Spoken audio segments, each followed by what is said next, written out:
Dans cette vidéo de rappel numéro 1, nous allons nous poser la question, qu'est-ce qu'une onde mécanique progressive?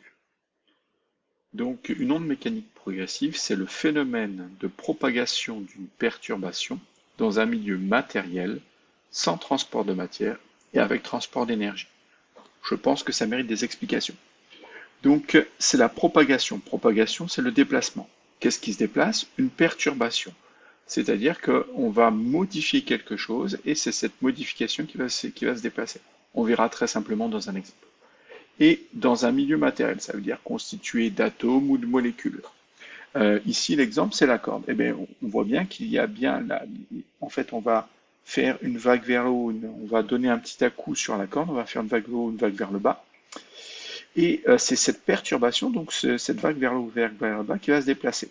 Elle va se déplacer le long de la corde. Donc le milieu matériel, c'est la corde. S'il n'y avait pas la corde, il n'y aurait pas de déplacement de cette onde. Sans transport de matière, la corde ne se déplace pas réellement. Il y a bien sûr une perturbation, une augmentation, une diminution de la position de la corde, mais en aucun cas le point A va aller de gauche à droite. Le point A va se déplacer de haut en bas, donc il va subir une perturbation, mais il ne va pas se déplacer, donc il n'y aura pas un transport de la corde. Il n'y aura pas un transport de matière de la corde.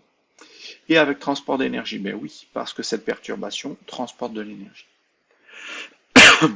Ensuite, le retard, qui est noté tau, lettre de l'alphabet grec, est la durée séparant le passage de l'onde entre deux points alignés avec la source. On a une source, on a la source de l'onde. On va avoir tau, c'est la durée qui va être mise pour passer par exemple du point A au point B. Donc là, ça va être aussi très simple à comprendre. Donc c'est une durée, 2, 3, 4, 5 secondes.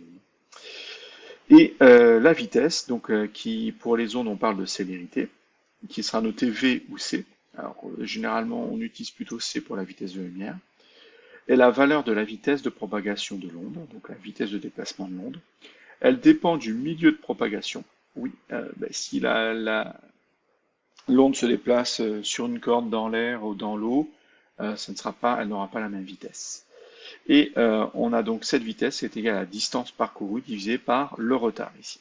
Parce qu'en fait, on va mesurer la durée, on va la mesurer grâce au retard, c'est-à-dire le passage d'un point à un autre. Donc voilà pourquoi on parle de retard ici. Mais c'est une durée exactement comme vous avez l'habitude de l'utiliser. C'est-à-dire un instant, c'est-à-dire je déclenche mon chronomètre et on va voir ça tout de suite dans l'animation. Je vous propose une petite animation. Donc, voilà l'animation, je la remets en plein écran, voilà. Donc en fait, on parle d'un ébranlement ici, une perturbation. Donc la notion de perturbation, c'est ça.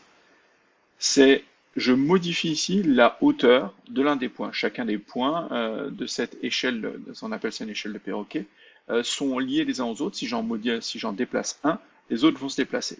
Donc je relance. Et on voit bien qu'on a le point A, par exemple ici, le premier point rouge, et le point B, la deuxième boule rouge. Donc si je lance le chronomètre, et là on va avoir, donc là, on peut noter l'amplitude de la perturbation, c'est-à-dire la hauteur à laquelle chacune des boules va monter. Et ensuite, on voit la position X ici, c'est la position de chacune des boules suivant dans l'échelle de perroquet. Donc la première est à une position 0, la dernière est environ à 110 mètres, pardon, à 110 cm. Donc je relance, et là vous voyez le chronomètre se lance. Donc si maintenant on revient sur le chronomètre, je vais mesurer T1, 2 et quelques, et 4 et quelques pour le passage. Donc il y avait environ 2 secondes ici, environ 4 secondes ici. On va imaginer donc que la durée pour passer du point B au point A ou du point A au point B, c'est environ 2 secondes. Donc voilà le retard. Donc je pense on a bien ciblé tous les termes de ça. Mais on reste toujours, j'insiste, on reste toujours V est égal à D sur une durée. La durée va changer un peu de nom, mais c'est toujours la même chose. Donc quand il n'y a qu'une seule perturbation, on parle de retard.